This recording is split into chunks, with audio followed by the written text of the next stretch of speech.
Hello, you are listening to an archived worship service of First Presbyterian Church, Columbus, Mississippi. Thank you for listening. This morning, as we gathered for Sunday school, we took a moment to come over to the sanctuary and to ring the bell to recognize and to remember this special day. It was one of those moments that you can't really plan, but just one of those beautiful times where there is a leap of faith. We let all the younger children ring the bell, and the adults sat back and laughed as the bell, as heavy as it is, yanked the kids up off the ground. They left their feet flying by holding on to the rope. It just swept them up. It pulled them so hard that they could not keep their feet on the ground. Now, I'll imagine that is a pretty close comparison to what these first few weeks and months were like after Pentecost. The world was rushing like that violent wind that swept through the room where the disciples became apostles, where tongues of flame lit on each, and they spoke in the language of those in the streets and those who passed by to hear the good news of Jesus Christ. And it didn't stop there. We hear of Peter preaching in the roadways, and the apostles coming with energy and vibrance, and the church grew and grew and grew. The young church took wing. It was lifted off the ground like a bell yanking children high up into the air. And the good news of Jesus Christ spread through the streets, through the towns, and out. The number and the faith-filled accounts of Acts, they're staggering. These numbers that Luke tells us thousands came to believe each day. And not only did they come to believe, but they came to form a community. And not some simple form of community, but one that transformed their own lives on a very personal level. And this transformation became contagious, where it continued to spread outward. And one of the things that is fueling this rampant expansion was the idea that Jesus was coming back, and coming back soon. We see this during the initial period of the apostles, especially with the apostle Paul, who travels extensively like a man with his hair on fire, telling everybody he can about Jesus Christ. It was no different there in Jerusalem. The apostles worked day and night. We read a certain urgency in their faith. The proclamation is not done with some long-term vision, no goal setting in mind, but rapidly, almost chaotically, like only a moment before Jesus returns. A movement that was birthed from flaming tongues and a violently rushing wind. Now, in the urgency of the moment, with the second coming expected immediately, we read Luke's account of those who gave. Luke tells us about those who even gave generously to sustain the faith community. And it is here that Luke introduces us to someone who will become vitally important to the expansion of Christianity. We are introduced to the son of encouragement himself, Barnabas. Now, we'll hear much more of Barnabas as we go on, as he assists the apostle Paul on his journeys. He brought what he had, and he laid it down. But as Luke gives us this positive account, we are also confronted with the infamous couple, Ananias and Sapphira. I have to be honest, when I talk about Ananias and Sapphira, I remember the first time I heard this story, and it scared me to death. The first time I ever heard this story, I think I was a teenager, and the first thing that came to mind was, oh my gosh, the preacher knows how much money I have. And the second realization, oh my gosh, if my offering's not the right amount, I could die. Now, these are the kind of things that early teenage years bring upon us. As we start to mature in our faith, we realize there's more to this, but I can tell you categorically, number one is not true. I do not have a clue how much you have in your checking account. Number two, I don't think this passage is about the right amount to give.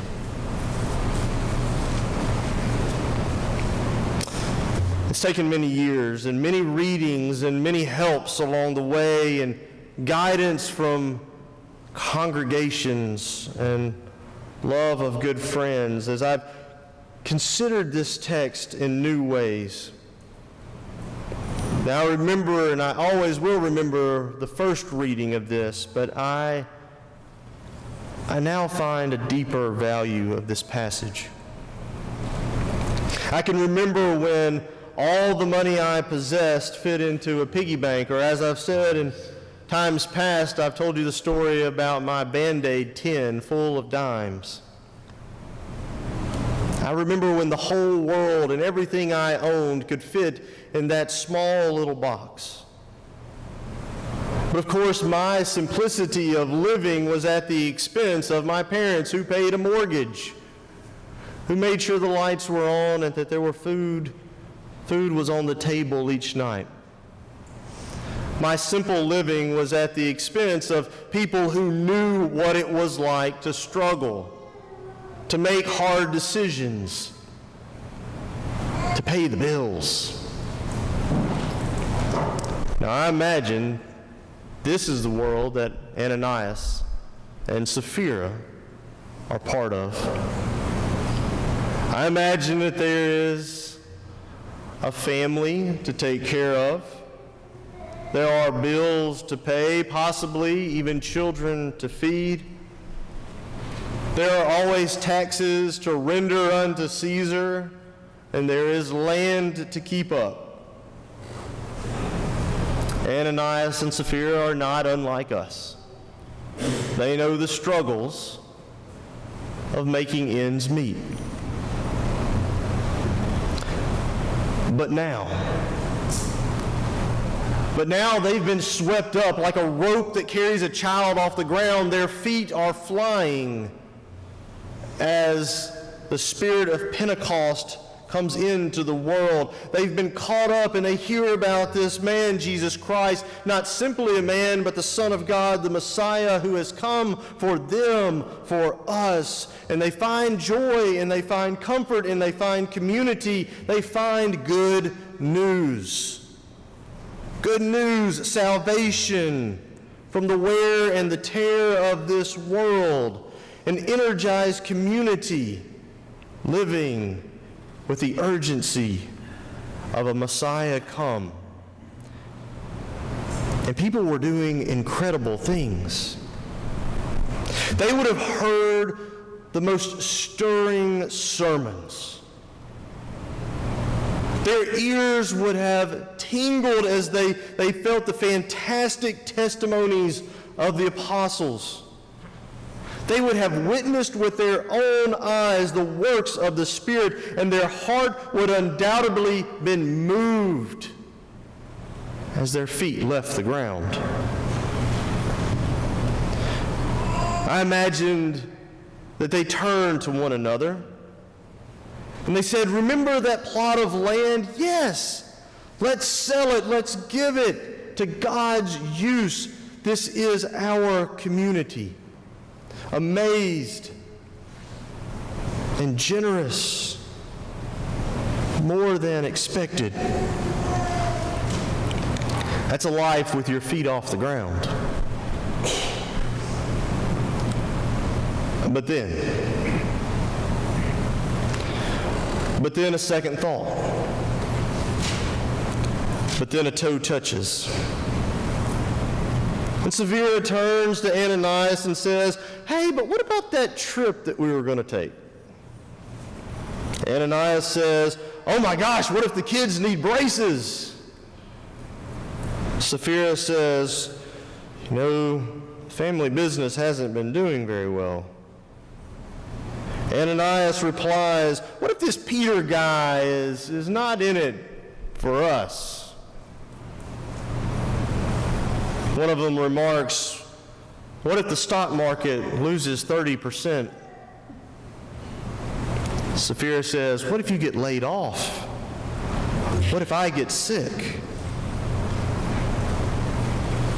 And their feet are on the ground. We know that ground.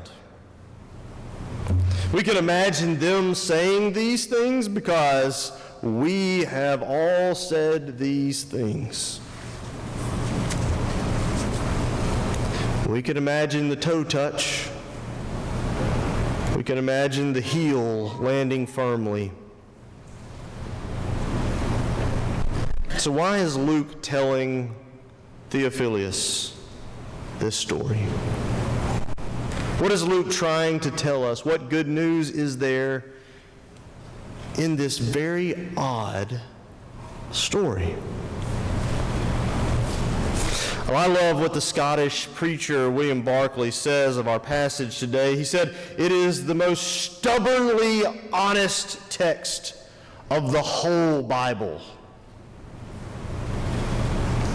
Even from the birth of the church, it seems that faith has not been easy. We human creatures want to fly, just so long as we keep one foot on the ground." Martin Luther called this self-security. The early reformer called this humanity's ultimate idol. If we feel no other idol worship in our life, we know well what it is to look after our self-security.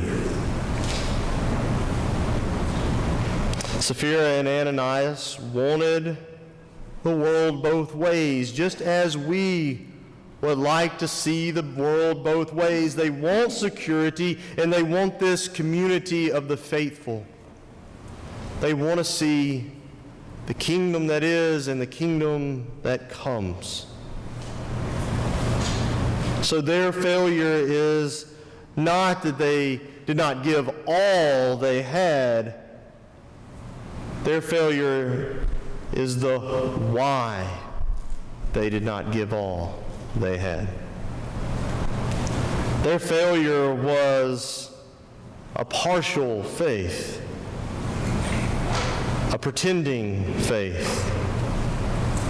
They heard the voice of self-security as their toe touched the ground.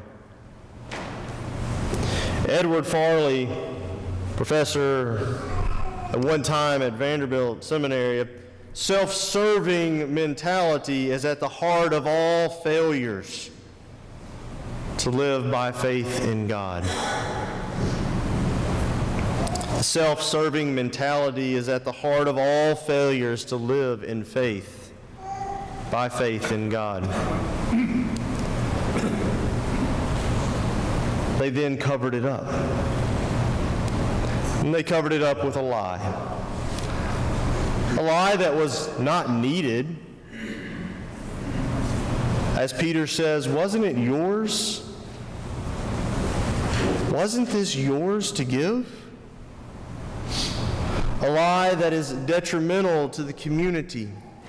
to the church. Peter then confronts this lie because he must, not simply to make Ananias and Sapphira feel guilty. That's not what we're doing here, is making people feel guilty. We're confronting the lie. Peter asked the question because the church must always confront lies. The church must always seek truth.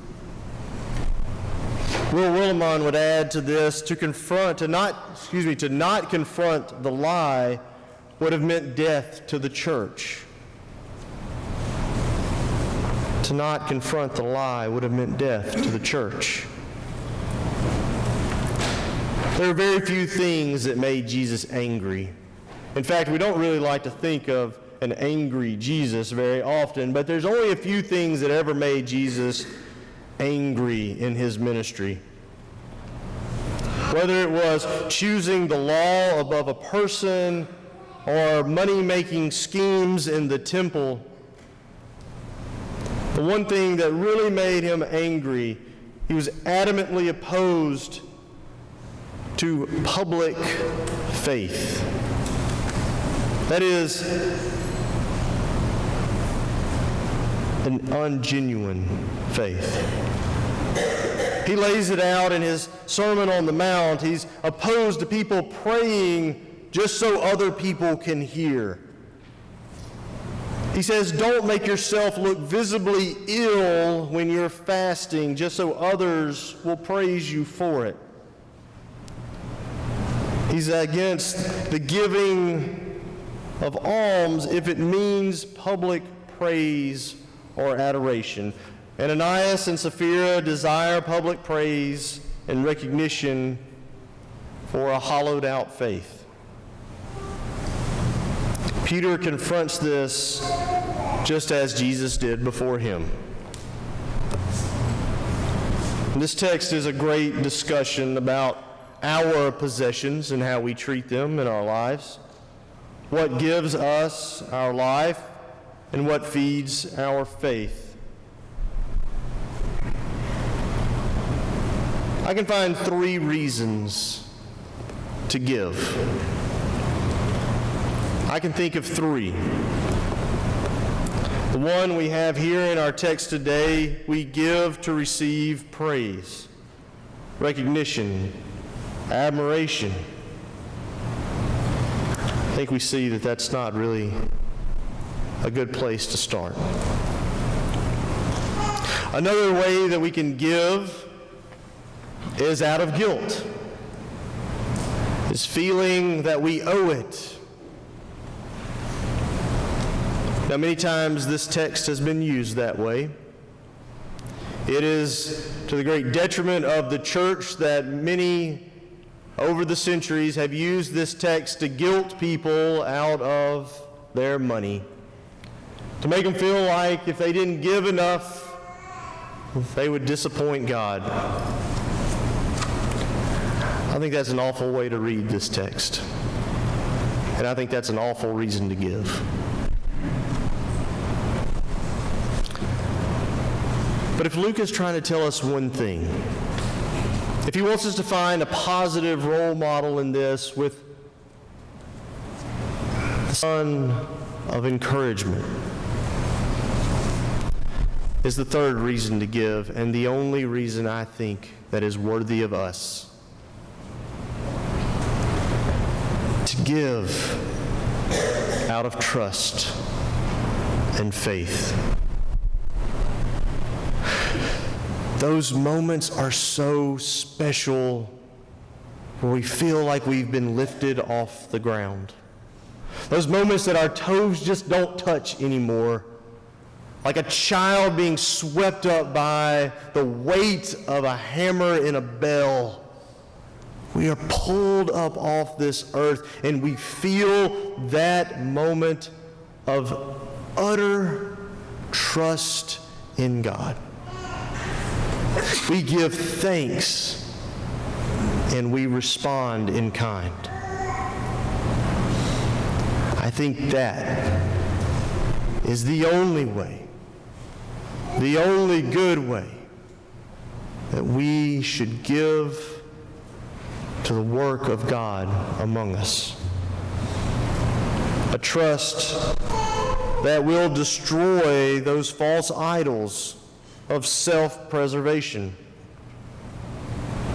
Giving that allows our feet to stay off the floor for just another moment. To feel the Spirit sweeping us into a better place, a deeper conversation, a more loving community, where there is none in need and all feel like they belong,